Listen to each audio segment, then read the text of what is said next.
Picture the scene. Nevuzzadran, the Babylonian commander of Nebuchadnezzar's army, has marched his troops into Yerushalayim, has destroyed, has pillaged, has burnt the Beis HaMikdash, has killed Jewish people. And his feeling in response to his accomplishment, according to the Gemara in Sanhedrin on Daf Tzadi Vav Amud Beis, is kazicha daite. He was proud of himself. He was puffing out his chest, feeling so accomplished for having burnt, destroyed, and killed. And a heavenly voice, according to the Gemara, calls out to Nevuzzadran and says, Ama kitila katalta, heichala kalia kilisa, kimcha techina techinas. You have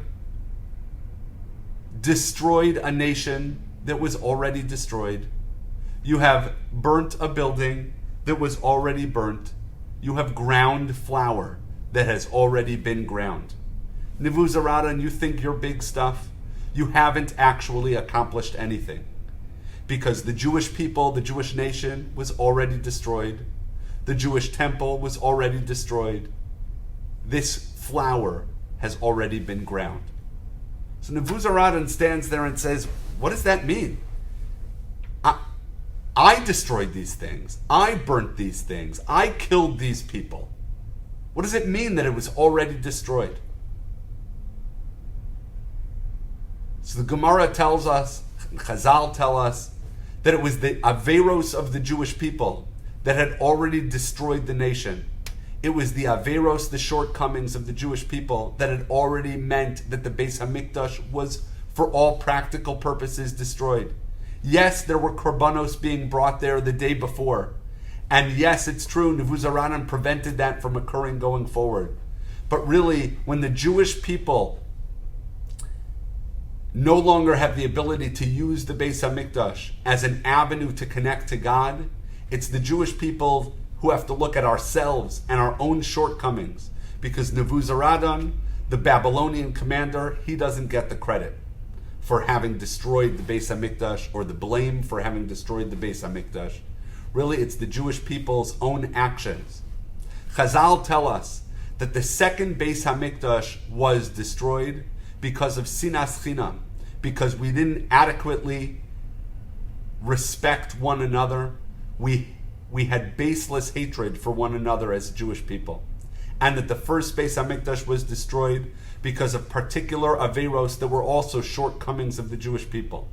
So during this time period of the 3 weeks, what we really need to be asking ourselves is not, woe is what happened to us because of a Babylonian destruction, and not, woe is what happened to us because of a Roman destruction or a Roman persecution.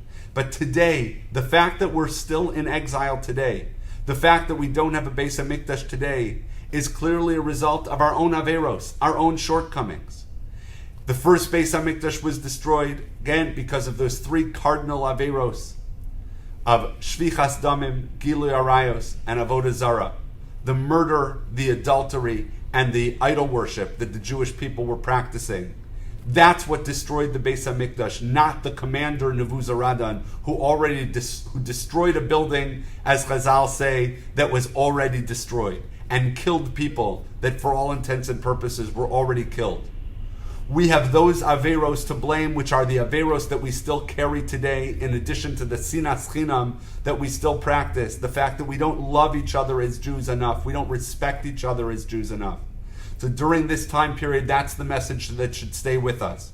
How can we improve our avas Yisrael? How can we improve the love, the avas chinam that we practice between fellow Jews? How can we improve our commitment to Torah and mitzvos? Because that's the way the Beis HaMikdash will be rebuilt. That's how we can rebuild those stones and bring the Geula Shlema, the complete redemption. Bimheira v'yameinu.